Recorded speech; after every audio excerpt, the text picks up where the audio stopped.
एक अभियान के तहत जो बिहार में मतदाता सूची पुनरीक्षण का काम प्रारंभ हुआ है, जो पूर्ण पुनरीक्षण का काम है, उस पर हम लोगों ने लगातार इंडिया गठबंधन के तमाम साथीगण दिल्ली में इलेक्शन कमीशन से हम लोग मुलाकात किया। उसके तत्पश्चात बिहार के इलेक्शन कमीशन में हम लोगों ने जा करके वोटरों के पक्ष में जो उनकी कठिनाई है उसके पक्ष में जा करके मैंने कहा, और उसके बाद एक विज्ञापन अभी आई है इलेक्शन कमीशन का। उस विज्ञापन पे अपनी प्रतिक्रिया देने के लिए आपके यहाँ मैं मुखातिब हूं। कुछ चंद बातें आपके बीच रख करके उसको मैं आपके समक्ष रखना चाहता हूं। ये जो चुनावी प्रक्रिया जो शुरू हुई है, जैसा कि आप जानते हैं कि हम लोगों को मांग था कि अब तक वोटर लिस्टों का पुनरीक्षण का काम आप पूर्ण पुनरीक्षण का काम कर रहे हैं और 11 दस्तावेज जो मांग रहे हैं, बिहार के जनता के साथ धोखा है, अन्याय है, षड्यंत्र है। और इसी षड्यंत्र को हम लोग उजागर करने के लिए इलेक्शन कमीशन से लगातार मांग कर रहे थे। और अभी जो विज्ञापन आई है उसमें मतदाता सूची से संबंधित फॉर्मों पर जारी एक पोस्टर में जो आयोग ने जारी किया है वह पूरी ताकत उस प्रक्रिया में कुछ शिथिलता लाई गई है, लेकिन निर्वाचन निबंधन पदाधिकारी ईआरओ वो दस्तावेज के बिना सत्यापन पर निर्णय ले सकते हैं, पोस्टर में कहा गया है।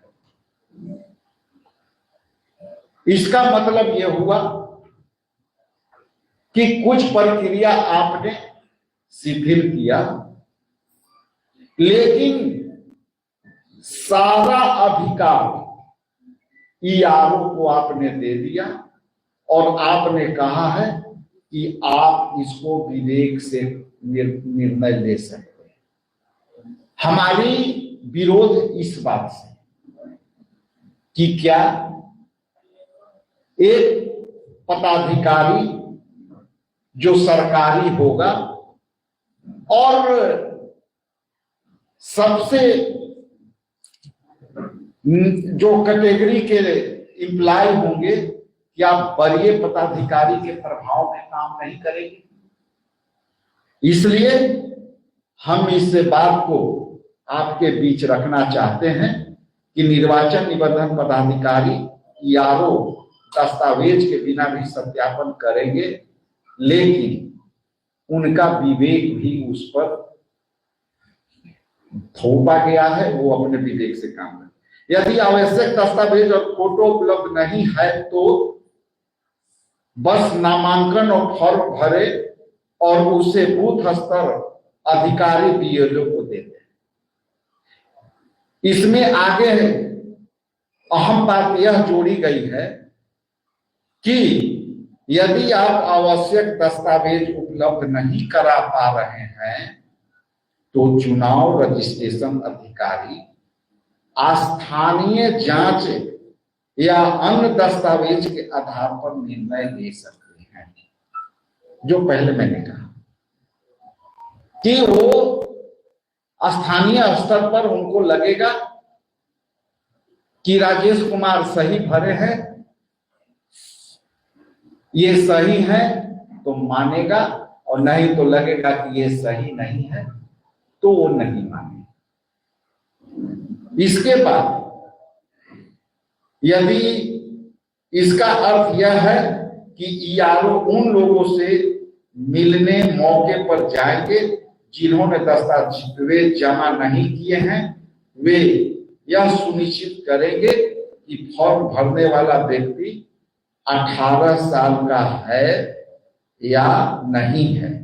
उस क्षेत्र में निवास की अवधि की जानकारी लेंगे, आसपास के लोगों से बात करेंगे और उपलब्ध साक्ष्य के व दस्तावेज के आधार पर निर्णय लेंगे। और यह विज्ञापन न सिर्फ चुनाव आयोग को आक्रामकता की पोल खोलती है, अपितु बिहार विधानसभा में सत्ताधारी दल के अनैतिक मदद की शंका प्रकट करती है। जल्दी आप जैसा कि जानते हैं कि सत्ता पक्ष जिसका सत्ता होता है उसका ब्यूरोक्रेट उनके प्रभाव में काम करते हैं, और यदि वो उनके प्रभाव में काम करेंगे तो वोटर लिस्ट में जिनकी नाम जोड़ना हो और वो जो है उनकी इच्छा होगी तो वो जो है निष्पक्ष नहीं रहेंगे और वोटरों को जो जोड़ना चाहिए उनकी मर्जी पर निर्भर करेगी।